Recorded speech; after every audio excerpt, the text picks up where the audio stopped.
We are entering some profoundly unsettling territory today. We've gathered a collection of sources that are, well, they're documented, they're highly disturbing, and a lot of them are still unsolved. And one thing that ties them all together is isolation. These are secrets that nature was forced to conceal. Exactly.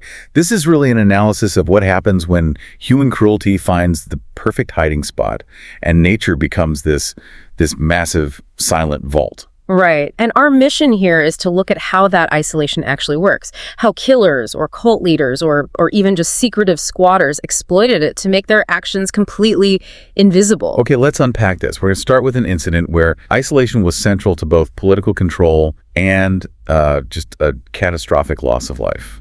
Jonestown. The date is November 18th, 1978. And you have to picture the scene. A small group of Guyana police and the U.S. military are literally hacking their way through the rainforest in northern Guyana. It's incredibly dense terrain. We're talking 100-foot trees, thick vegetation, mud everywhere. And that difficulty, that remoteness, is the entire reason the place existed. They were searching for Jim Jones's settlement, the People's Temple. Jones picked that spot very deliberately, starting around 1974. He sold it as a kind of agricultural, self-sustained communist paradise. Right. I mean, the promotional stuff was unbelievable. They were winning government prizes for leafy green vegetables. You could buy a Pepsi for 3 cents. It was supposed to be this utopia. But that was just the facade. The real reason was to get beyond the reach of U.S. law, beyond media scrutiny. He wanted a place that was physically and politically totally sequestered. And that isolation was. It was weaponized. It absolutely was. I mean, first, just geographically, escape was almost impossible. You can't just walk out through that jungle. No way. Then he added layers of control, armed guards, fences, and just grueling labor. People worked 12 hours a day, 6 days a week. And he had deals with the Guyanese government, right? Yeah. That made it hard to even leave legally. Exactly. Getting a visa to return to the U.S. was made incredibly difficult for anyone who wanted out. It was a perfect trap, both physical and legal. So this perfect trap, this isolated world, it starts to fall apart in November of 78. That's when Congressman Leo Ryan shows up. He's there to investigate claims of enclaves, people being held against their will. And Jones knew he was coming. He ran these meticulous rehearsals, coaching everyone on how to act happy, how to show off how great the farm was. But the facade was really thin, and it was cracked by this one desperate little act. 2 members, Vernon and Monica, slipped a note to the congressional team. What did it say? It was just a scrawled plea. "Dear Congressman, please help us get out of Jonestown." And that one note was all it took. 9 other people immediately asked to leave with them. The whole lie was exposed. So the next day, Ryan's group and the defectors head to the local airstrip. And that's when it all collapses. Jones's armed guards show up and just open fire. They assassinate Congressman Ryan, 3 journalists, and 1 of the defectors. Jones knew it was over. So he gathers everyone back at the Central Pavilion, over 900 people. And this is where the isolation becomes the instrument of mass death.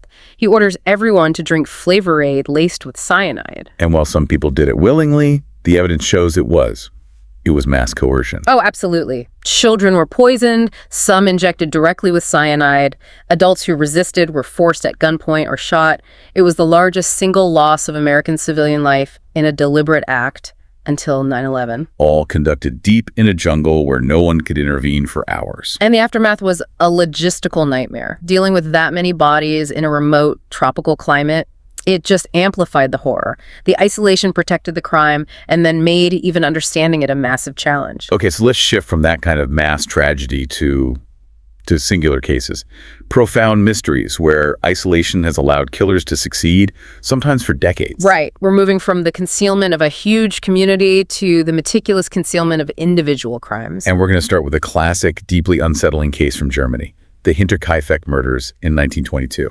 This case is terrifying, and it's all about the confidence the killer had, which was only possible because this farmstead was so remote, right on the edge of a forest. The family, the Grubers, they lived completely alone.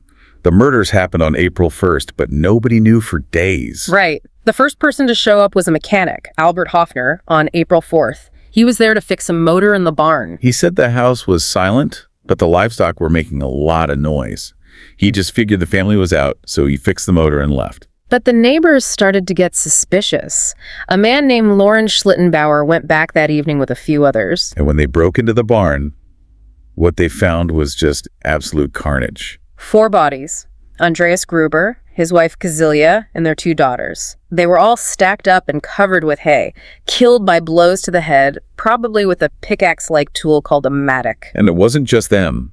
Inside the house, they found the new maid, Maria, in her room, and the 2-year-old grandson, Yusuf, murdered in his stroller. What's so chilling, though, is the timeline. The police figured out the murders happened over several hours, 4 days before the bodies were found. But the killer had stayed in the house. What? For days? For days. They fed the livestock, they cooked meals in the kitchen, they kept the fire going. The isolation meant they could literally live with the dead family undetected. And a robbery just didn't make sense. Money and valuables were all there. Exactly. And the isolation had been creating this atmosphere of fear long before the attack. The previous maid quit because she said the house was haunted. And there were other things, right? The footprints in the snow that led to the house but not away. Yes. Keys went missing. Someone broke into a shed a few days before but didn't take anything. Because they were so isolated, these were just seen as strange little events, not direct threats. No witnesses. The case is still completely unsolved. A perfect crime, really, enabled by that deep rural isolation. It's terrifying. Let's jump forward almost 100 years to see how modern isolation creates a different kind of mystery. This is the case of the vanishing Arcada cabin in California from 2015. This one is fascinating because it shows how hard it is to police these huge remote areas even now. An environmental director, Mark Andre, is hiking in a really dense part of the Arcada Community Forest, and he just stumbles on a cabin. And this wasn't some little shack, right? Not at all. It was a professionally built structure. It had a cinder block foundation, plastic sheeting for walls, even a proper lock on the door. Someone put a lot of meticulous effort into this. So the rangers break the lock to check it out. And inside, it's like a cramped studio apartment. There's a wood-burning stove, canned food, books stacked neatly. Someone was living a whole hidden life out there. But they found no ID, nothing to say who it belonged to. So they just left an eviction notice, planning to come back and tear it down. And this is where it gets really strange. They come back to demolish it, and the entire cabin is gone. Gone how? Like burned down? No. Vanished. Every cinder block, every piece of plastic, every bit of wood, just gone. The only thing left was a smooth patch of dirt and a little charcoal drawing on the ground. The international symbol of squatter. Right. It was a message like, we were here and we left on our own terms. It was this logistical masterpiece of dematerialization. Whoever they were, they used the forest cover to build a home, and then they completely unbuilt it without leaving a single trace. That level of planning, just to stay hidden, is chilling. And it leads us right into our final segment, cases where the forest isn't just a hiding place, it's turned into a trap or a disposal site. Exactly. We're shifting from people hiding from the law to people hiding the consequences of their crimes. And sometimes they decide to make the forest itself an active danger. Which brings us to the Harlan Forest exploding cameras in Kentucky in 2016. This one is it's pure malice. A hiker finds a trail camera, thinks it's just abandoned. He takes it to a friend to see if they can get it working. And his friend tries to connect a battery to power it on, and the camera explodes. It was a booby trap. It was a bomb, rigged to detonate the second it got power. The friend was severely injured, lost fingers, had major abdominal trauma. Unbelievable. The police traced it back to a 39-year-old man, Mark Saff.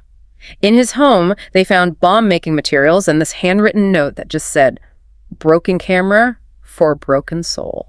So he was just setting traps for anyone who might wander through that part of the forest. Yes. Saff was later killed during a confrontation with police, but before he died, he helped them find 12 other rigged cameras he'd hidden out there. But the terrifying thing is, there could be more.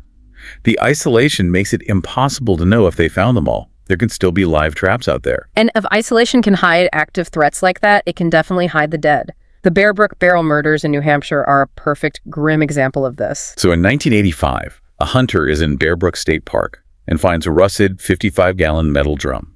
Inside, he finds the chopped-up remains of a young woman and a little girl. The case went completely cold. The remains were too decomposed, the location too remote. But what's really stand out here is the audacity of it.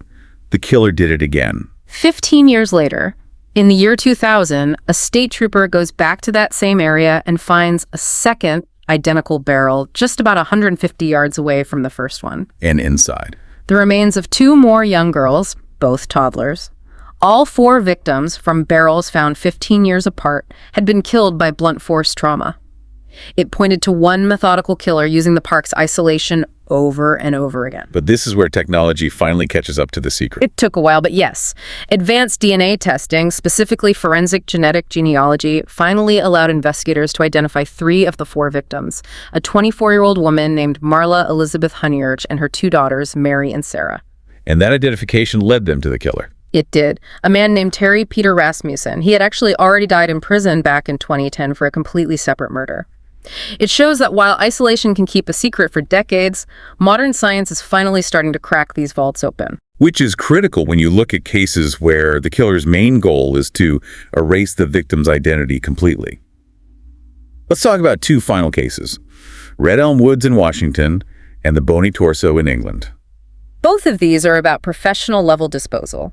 In Red Elm Woods, a dog walker finds 6 big bundles wrapped in black plastic and duct tape, weighed down with river stones. This wasn't a panic burial. Not at all. Inside were the dismembered remains of at least 4 different victims. They'd been killed in different ways, strangulation, trauma, some had burn marks. And the medical examiner determined the site had been used for years. For several years, the killer had scouted this remote location and used it repeatedly, confident the Woods would keep the secrets of this multi-year operation.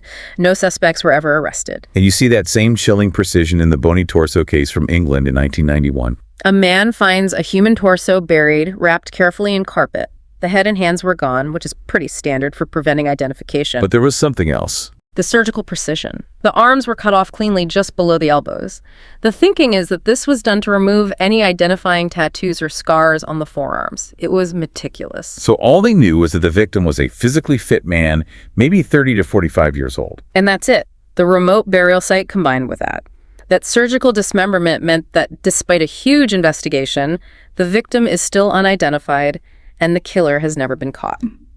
So what does all of this mean for us? We've covered a huge spectrum of darkness today, from the political cage of Jonestown, to a killer living with a dead at Hinterkaifeck, to someone just completely erasing themselves from existence in that Arcada cabin. The common denominator through all of it is how remote geography enables these acts. It protects them.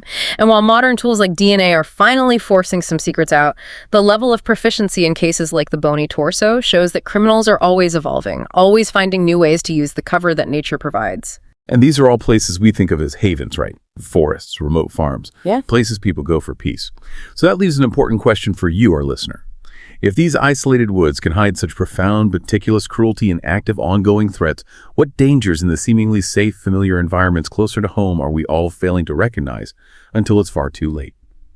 Thank you for joining us on this deep dive. If this investigation into the dark corners of isolation resonated with you, please make sure you hit that like button. Share this deep dive with someone who appreciates true crime and mystery, and subscribe to our channel, Horror Docs, for more. Until next time.